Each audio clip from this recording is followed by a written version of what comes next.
And now we're going to hear from one of our oratorical contest winners from grades 6 through 8, Breezy Leassear. So remain standing until Breezy is finished. Thank you very much.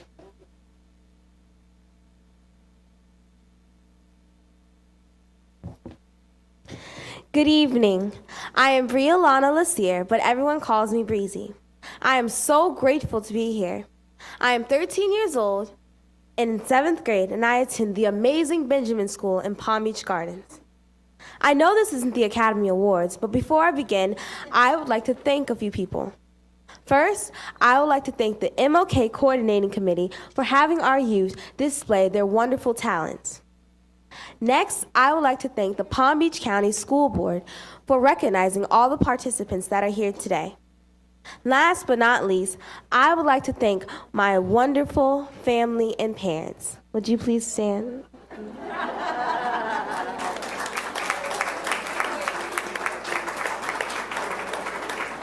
Thank you for helping me every step of the way. Without further ado, I will now perform for you my 2012 oratorical, From Dream to Equality. I embrace the beautiful dream of our ancestors and of great leaders such as Dr. Martin Luther King Jr., Miss Harriet Tubman, Booker T. Washington, Frederick Douglass, W.E.B. Du Bois, and so many others who believe that equality will someday be shared by all people. I stand before you today to share with you that I can read and write without fear. I can sit not on the back of the bus, but where I choose. I can enter through the front door and not be told to go to the back door. I could speak without having to hold my head down. I now speak with my head held high and my eyes focused in tune with your eyes.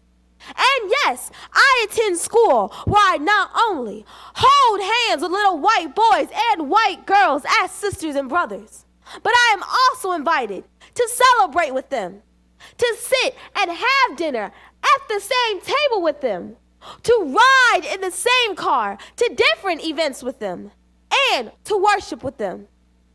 But I stand before you today to share with you that while the dream to be treated equal is now a reality, it is still not perfect. God has fulfilled one of the greatest dreams of all times, and that is having an African-American commander-in-chief.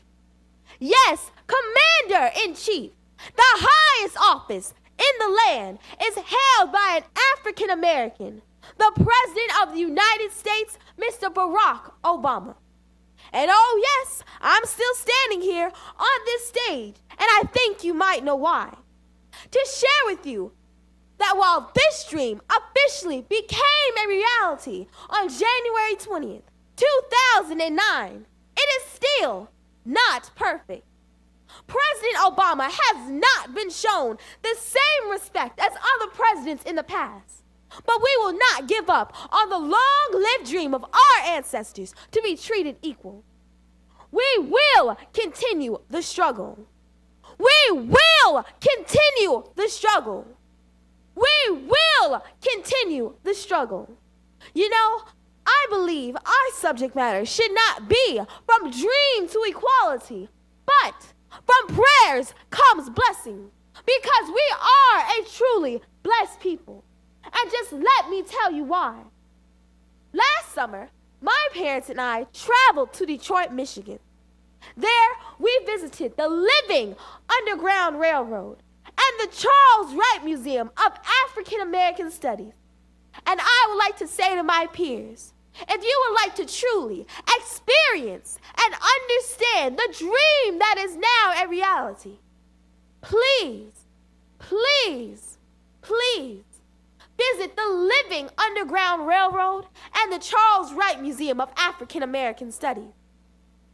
At the Underground Railroad, I was transformed into a runaway slave, running at night, running scared through the dark night, trying to escape being captured by the slave masters, with only the North Star guiding my path. I was running tired, I was running hungry, I was running scared, talking to Miss Harriet Tubman, hearing her say, if any of you turn back now, I'll kill you dead.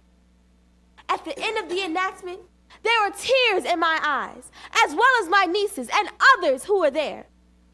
At the Charles Wright Museum, again, I was overwhelmed as I walked onto a replica slave ship. And on that ship, I stood and stared, and I saw the heavy chains. I saw how our ancestors were piled on top of each other in the dark. I could imagine the horrible odor of not being able to go to the bathroom and having to lie in the horrible human waste. I could imagine the sickness.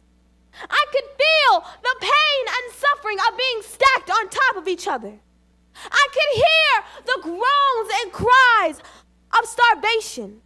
I could imagine the desperation in their eyes of just wanting to see daylight, or to just sit or stand in an upright position. I could feel the heavy chains. My God, how could this not be a dream? Sometimes, as I'm sitting on the bus, where I choose, or shopping in the mall, entering through the same doors as everyone else, or just lying in my comfortable bed, I sometimes imagine being on that slave ship with my eyes closed, because I knew a part of my spirit will remain on that ship forever. I now open my eyes from dream to equality.